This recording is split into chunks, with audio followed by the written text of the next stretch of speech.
Well, now I have an excuse to introduce my OCs. Hello, I'm Safari. I'm the creator of all these characters who are all in my webcomic called System Overdrive.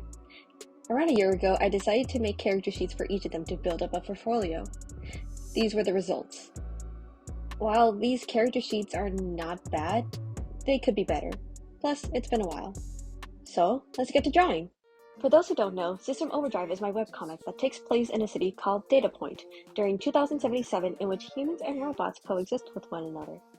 It follows a robotic human caretaker named B80, who recently took in a rebellious girl named Raven. Due to protocol, he ventures outside the city and comes across a few of Raven's friends. With everyone's help, they can blur the lines between humans and robots in the city. This webcomic has been my passion project for a few years now, so a lot of things have changed. For instance, this webcomic would take place in the present time rather than 2077, and only Raven and B80 were made at this time. It was mostly going to center around the relationship between the two and not the current issues about the world they are in.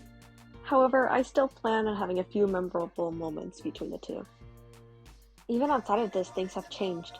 I now have someone co-writing this project with me.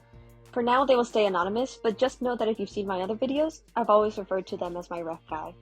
Now let's introduce B80 and the others. B80 was the first character to be made for this entire series.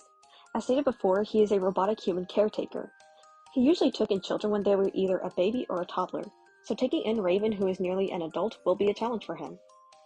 In his first design, he didn't have any yellow or black hues. It was mostly white and teal. For his hair, honestly, I didn't know how to draw super fluffy hair without making it look weird, so it was a lot flatter. Lastly, his feet were more round and his fingers were more rectangular than the square shape that they have in the comic. Honestly, I was very hungry when I made that change to him. He may have french fry fingers, but hey, it fits him more than the other ones. For his first few character sheets, I didn't really know how to express that he was a caretaker. I mostly did expressions and a few funny moments that could have happened. He was much more of a goofy character than the moral compass he is now. In this character sheet, I wanted to emphasize how playful, expressive, and caring he is. So I played around with his arms a little bit. I even made the fingers detached here. To show that he's a caretaker, I drew some slight fearful expressions and him taking out some gauze wraps from his fingers. Overall, I think this character sheet was an improvement in terms of poses and expressions. B80 is just a character that I love drawing for a long time now. On to the next character. Raven was another one of the first characters to be made. Before anyone asks, there was little to no inspiration from Teen Titans. I've never even watched Teen Titans and still haven't. There was actually a lot of inspiration from the birds itself. Ravens are often seen as ill omens or symbols of death, but they are also symbols of insight, adaptability, and intelligence who connect to the spirit world and physical world. There was even small things that I added that came from ravens, such as their abilities to sing, and that they can't eat avocado. For her design, probably the most I have changed was her hair and clothes. In her first design, she would have shoulder length hair and wore an oversized leather jacket or small sweater. These would be replaced with the short hair she has now and the short leather jacket. I also added a choker just because it felt right, sue me. In this character sheet, I wanted to experiment with more dynamic poses considering she'll be doing all of the flexible and stealthy work. I also made it more clear that she loved music and anything that has to do with it, so I showed her singing and dancing. I'm confident to say that this character sheet definitely improved. Her poses are a lot more dynamic, and there's more of an even balance between negative and positive expressions. This kind of balance will also be used on the next character, Abby. Abby was made a year after Raven and B80. She is a robotics geek who literally lives in a garage. She is the plant maker of the team and loves making and fixing robots. She actually made a few robots that I made concepts of, such as the isopod. In her first design, she used to have more of a blacksmith look because she used to be in some other story I was working on at the time. However, she always had those iconic glasses, gloves, and braid. In the actual design, I gave her some overalls and black and white boots since her style was more simplistic than Raven's. After that first design, there were only small changes. I decided to make the overalls more run down and her boots completely black because the colors on the other design were distracting from her focal point, the eyes and goggles. As for the shirt, I made it loose, red, and a completely different style. I imagined that it was the only shirt that she could find while she was living in the garage. With this design, I also wanted to show the connection between all of the characters.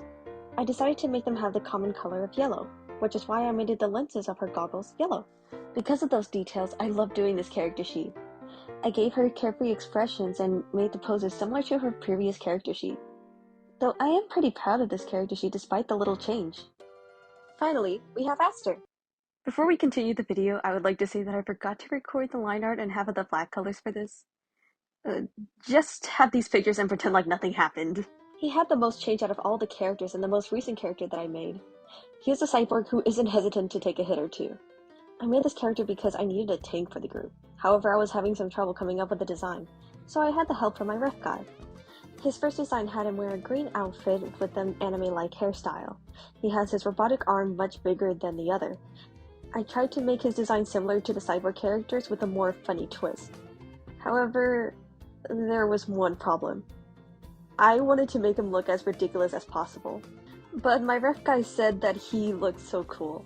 Even too cool. So I had to redo the whole design.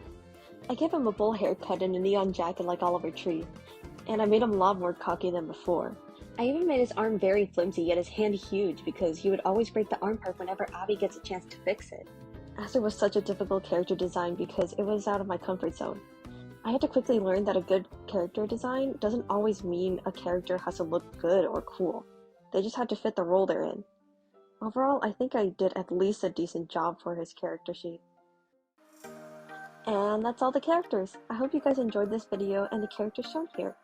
If you have any questions about them, feel free to ask in the comments. Bye!